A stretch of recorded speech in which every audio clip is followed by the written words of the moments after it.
Hey guys, how many of you heard of Johnson Island?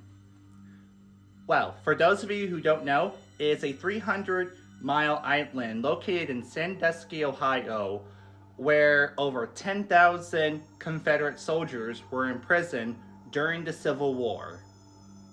Johnson Island was established as a prison war camp during the Civil War from 1861 until 1865, and surprisingly, that's how long the prison camp lasted.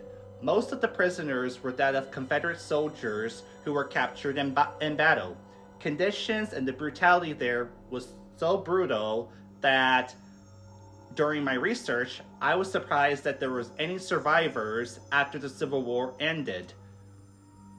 The winter months are harsh and unbearable as the freezing cold passes through the gaps and cracks of the walls to where many of the prisoners had to stuff newspapers just for insulation, and of course pneumonia and fevers ran high across the prison camp as many prisoners and prison guards fell ill and many did not make it. And of course the summer months will be no different. And the officers are so brutal to their prisoners that one of them had to be replaced because of how disgusted they are with the treatment of the prisoners, which I can actually agree, because even though they're prisoners of war, they are still humans. But that was the mid-1800s, so during times of war, you can only imagine of what it was like living in those camps.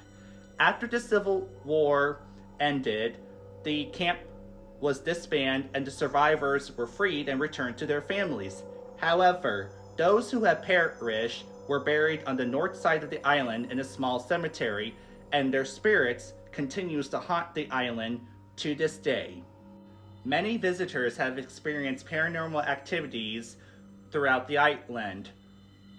One account was at the beginning of the 20th centuries, literally right at the cemetery where the Confederate soldiers were buried. Laborers who were working in the stone quarries experienced a storm, which was brutal as it was common throughout the lake, and they took shelter at a nearby building.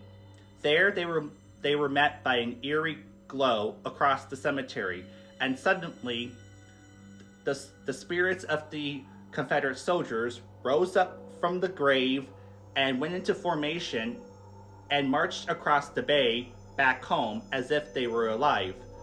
Most recent visitors have claimed to have heard a faint sound of Dixie sang by the Confederate soldiers during the Civil Wars floating across the sky.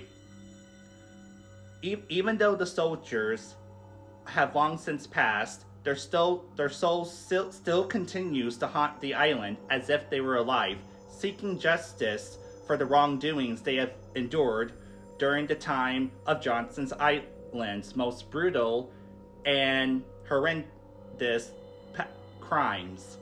I hope you all enjoyed this video. Let me know what you guys think in the comments, and comment your favorite ghost stories, and give me your suggestions on which ghost stories or haunted places I should talk about next. And until next time, stay classy, and I'll see you all in the next video.